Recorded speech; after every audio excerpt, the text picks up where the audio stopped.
Before drilling metal, choose the right kind of bit.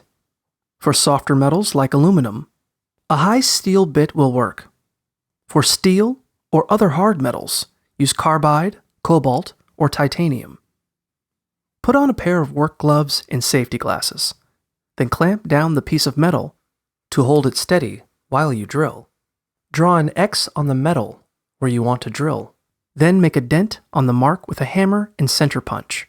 Put a coin-size amount of cutting oil on the spot to help lubricate and cool the drill bit.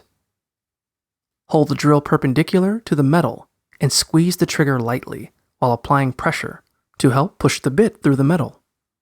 If the metal starts to glow or get too hot, take a break and add more cutting oil. Once you pierce the metal, switch the drill to reverse and carefully pull the bit out. Smooth the edges of the hole with a deburring tool when you're done.